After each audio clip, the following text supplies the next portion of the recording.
Hey everyone, my name's Scott. And I'm Megan. And we're from Colorspace. Hello! Well, we thought after all this time, after perhaps quite a few of you have engaged with us via email or on social, we thought it about time to come out from behind the computer, put a face to the name, and introduce who we are and why we do what we do. So if for any of you who haven't actually met me before or you've never heard of me, well, I'm Scott. I'm the founder of Colorspace. I started Colorspace about 6 or 7 years ago, and I have an admission. I'm not an artist. I'm not a practicing artist. I mean, I dabbled in art when I was a kid, but it's not really art at that stage. But however, I am someone who sits in that audience category. And I would be that person that would sit in an office just surrounded by white walls, maybe one dusty IKEA piece that someone thought would be a good idea to put in there. And I used to feel just not engaged and not inspired in the space. And at that time, I was also talking to a few artist friends and just hearing about the challenges that they have getting art out on display. That it was expensive, that it was tough to be able to make the connections. And then once they get this sort of storeroom full of artwork and they don't have any more space, they start to destroy some of that artwork. And I just remember thinking at the time, wouldn't it be cool if there's a way to connect the two things? To be able to help some of these artists get their works out, put it on display, and change the art on display in these offices, creating a more dynamic, a more engaging, and a more human environment. Yeah, so I'm the curator of Colorspace, and I'm also a practicing artist, and I've been with Colorspace for quite some time. I'm the one who looks at all your artwork.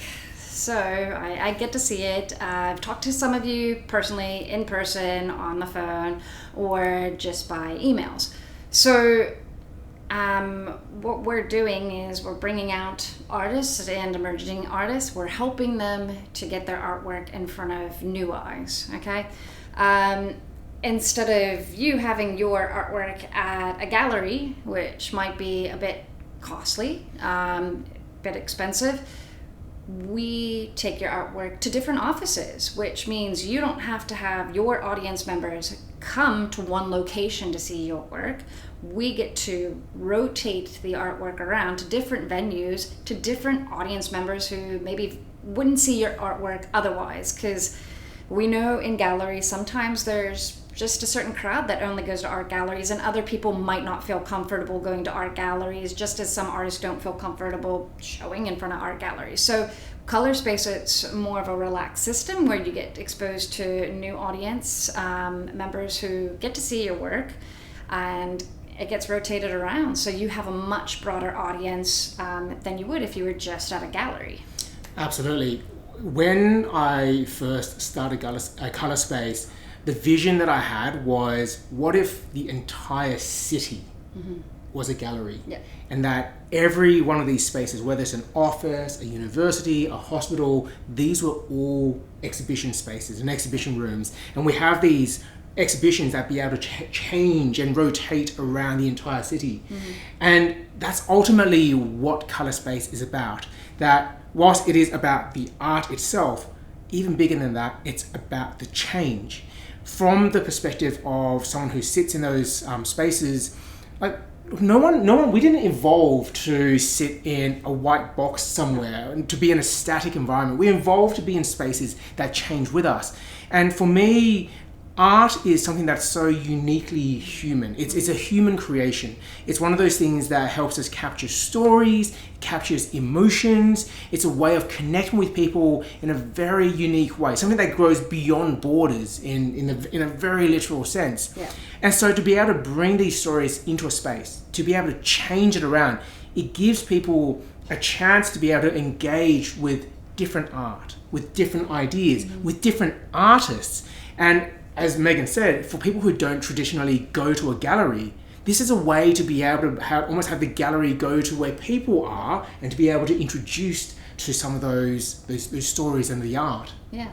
And with that, art, since it is subjective, since everybody can look at a picture, they might not have the same language, they might not have the same cultural beliefs, but they can look at a piece of art and they can relate to it, because we all have human emotions. So I think on this level, it is helping with the connecting, which is what we're all about, is trying to connect in a broader stance than just start to segregate. So, yeah. Well, this is our first video. We thought it'd be something that would be nice to be able to, again, put the face to the name and to be able to start telling some of these stories in a different way. What we're hoping going forward is to be able to do more videos where we can provide some deeper insights as well. So we know many artists have asked us before about what is the customer responding to, what is the audience responding to. We want to be able to share some of that, and being mindful, it's not just what does the market want, it's actually how are people reacting to different stories, to different ideas, to be able to pass that through to you, and at the same time be able to perhaps share your stories in a different way as well. So those are some of the things that we've got coming up ahead. And so with that, please stay subscribed, please check out our newsletter.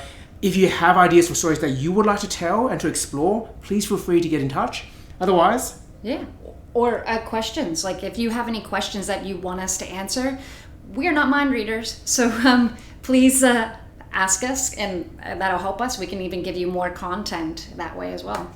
Absolutely. So thank you for your time. Stay in touch. We'll see you soon. Bye.